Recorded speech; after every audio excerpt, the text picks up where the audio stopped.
आप सभी दर्शक जो इस YouTube चैनल स्वामी जी 24 देख रहे हैं, इस चैनल को लाइक शेयर सब्सक्राइब जरूर श्रीमद् करें। भागवत कथा का दिन इस समय मौजूद श्री चिंतारण बालाजी मंदिर द्वारा आयोजित भागवत कथा, जिसके मुख्य आयोजक विशाल जी, तरुण लखन जी की जोड़ी, जो यहाँ भागवत कथा में मौजूद श्रद्धालुओं को रंग तो लगा रही है, साथ में आंसू भी निकाल रही है, बातों में भावुक कर करके प्रभु का ऐसा वृत्तांत बताया कि मेरी खुद की आंखों में आंसू आ गए।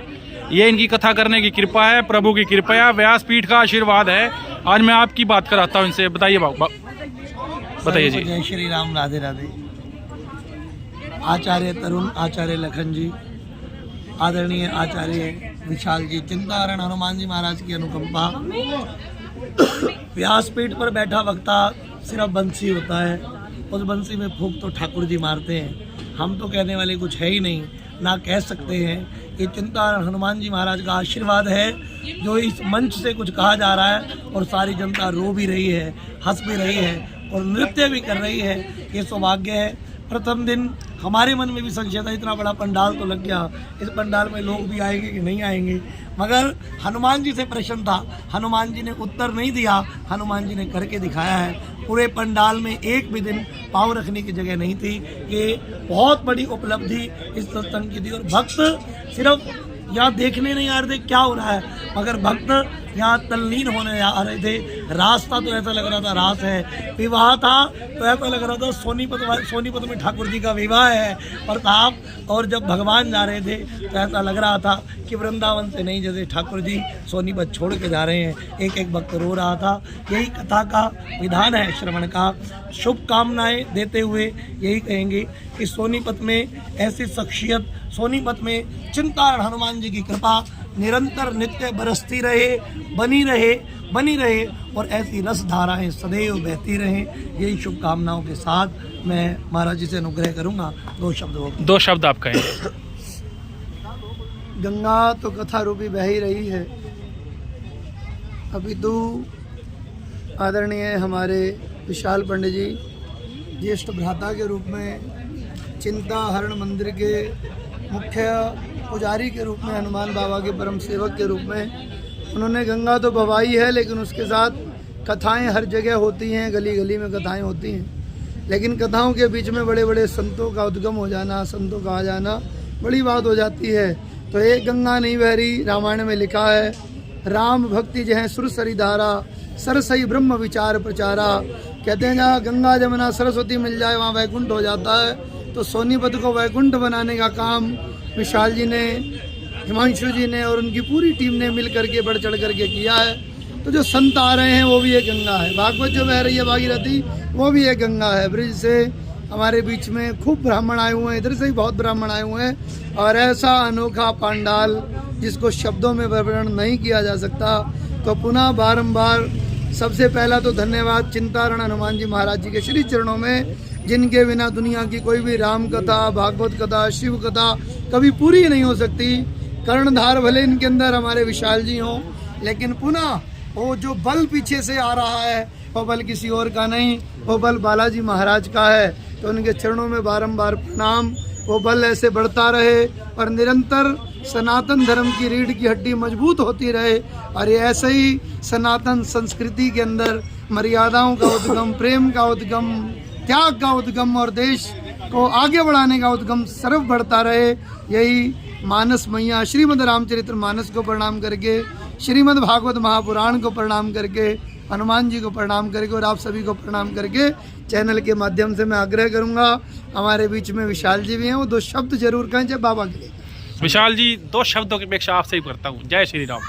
शब्द तो क्या बोलने जी, तो महाराज जी ने स्पष्टीकरण कर दिया इस बात का कि हमारे हनुमंत लाल जी की कृपा से के बिना कोई भी काम संभव नहीं है। ये सारी कृपा उन्हीं की है जो इतना बड़ा समागम चल रहा है।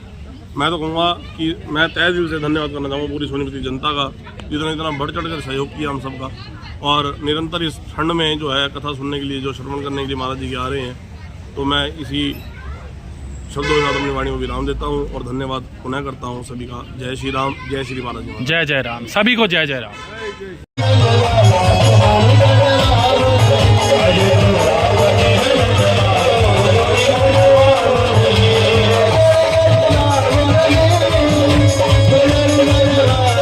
Thank you.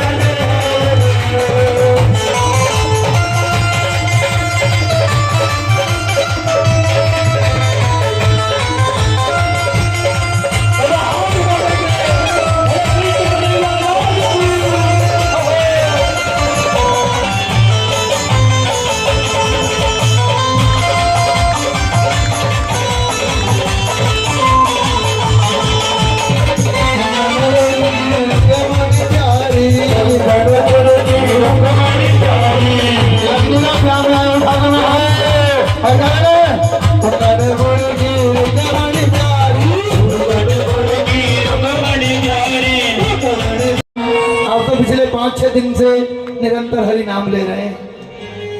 भगवान श्री कृष्ण ने,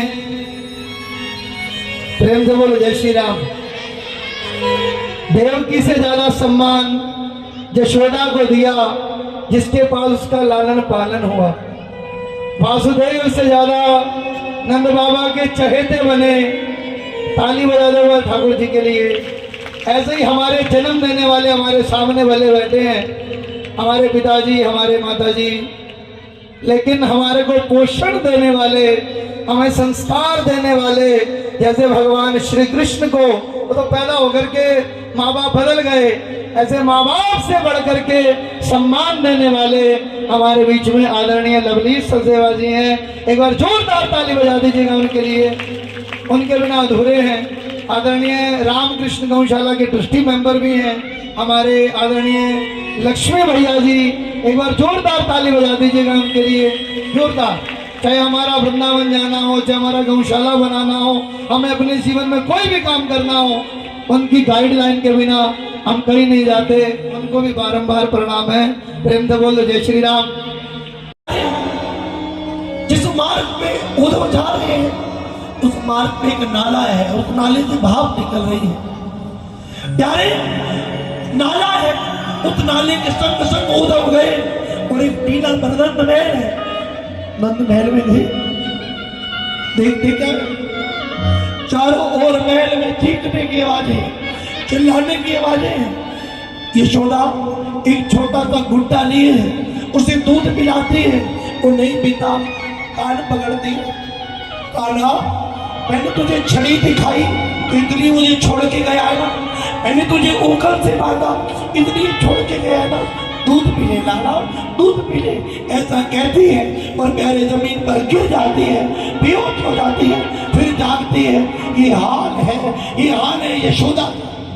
नंद बाबा यशोदा को पकड़े, ना कुछ खाया है, ना कुछ पिया है। हे कृष्ण, हे केशव, हे माधव, हे केशव, हे माधव, हे केशव, हे माधव, बस उद्धव का शरीर रोमांच हुआ। उद्धव जी ने नंद बाबा से पूछा, बाबा राधा कहाँ है?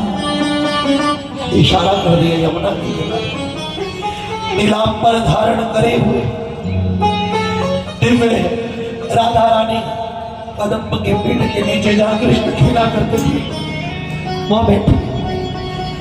उद्धव पेड़ के पीछे छिप गए और पेड़ के पीछे छिपे देखने क्या है, राधा रानी के पांव के इर्द गिर्द काला काला भंवरा डोल रहा है। और राधा कहती है, भंवरे तू भी काला और कृष्ण भी काला, तू भी काला और कृष्ण भी काला। पहले वो भी ऐसे पीछे पीछे दौड़ता था और जब हम इसके पीछे दौड़ने लगी तो छोड़ के चला गया। जा, अब हम किसी और को दिल नहीं दे सकते। कहने लगी, बड़ा सुंदर किसी संत ने बुलाया है, ऐसे नहीं हम चाहने वाले, नहीं हम चाहने वाले, आज तुम्हें कल और को चाहे, आज तुम्हें कल और को चाहे। निकाल के आंखें, निकाल के आंखें, और की ओर निहारन चाहे, किसी और की ओर निहारन चाहे। कह रही है भंवरे को, सुना रही है उद्धव को और कहती है, जा, कह देना कृष्ण से, जाओ। लाख मिले तुमसे बढ़ के, लाख मिले तुमसे बढ़ के, हम तुम्हें ही चाहे, तुम्हें ही पुकारे, हमें चाहे, तुम्हें ही पुकारे। कह दियो कन्हैया ने, जब तक प्राण रहे तन में, अब तब तक भक्ति का नाता निभाए, भक्ति का नाता निभाए। उद्धव जी ने देखा एक सखी रो रही है और क्या कह रही है, एक काला काला कौवा सामने कलेजा में धरूं। कहता दादा तुझे कलेजा प्रिय ना, मैं छाती चीरती हूँ कलेजा रख देती हूँ। कहा क्यों? कहता आप तुझे कलेजा प्रिय मगर शर्त ही कहे कन्हैया के सामने जाना, नोच नोच के खाना। क्या पता तो मेरे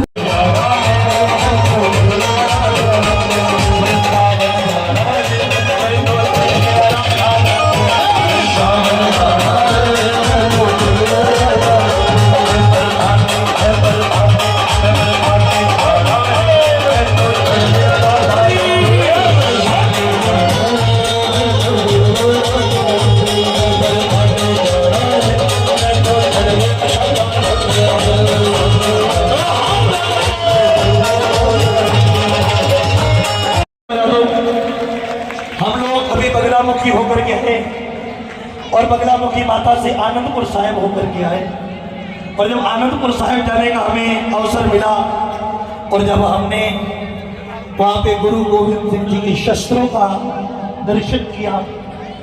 चिंताहरणी हनुमान मंदिर मंच पे विराजमान महाराज तरुण जी, महाराज लखन जी, राम लखन जी एवं इस मंदिर की समस्त कार्यकर्मी, यहाँ पे उपस्थित मेरी मातृशक्ति, मेरे बुजुर्गों, नौजवान साथी, ये हम बहुत सौभाग्यशाली हैं।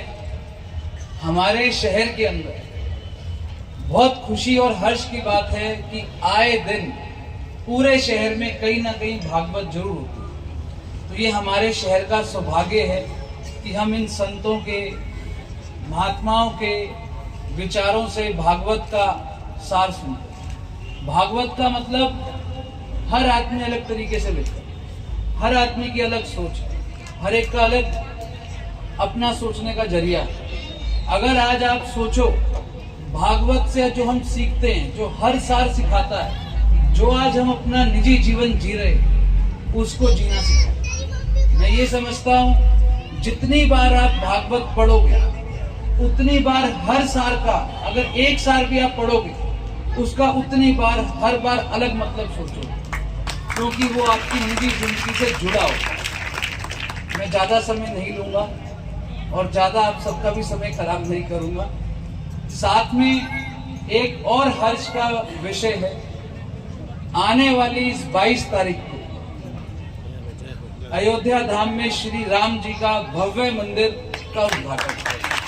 मैं सबसे पहले आप सबको शुभकामनाएं भी देता हूं और आप सबसे विनती करता हूं कि आने वाले इस 22 तारीख को अपने घर में 5 दिए जरूर जलाएं और दीप महोत्सव बनाएं, दिवाली की तरह इस पर्व को बनाएं।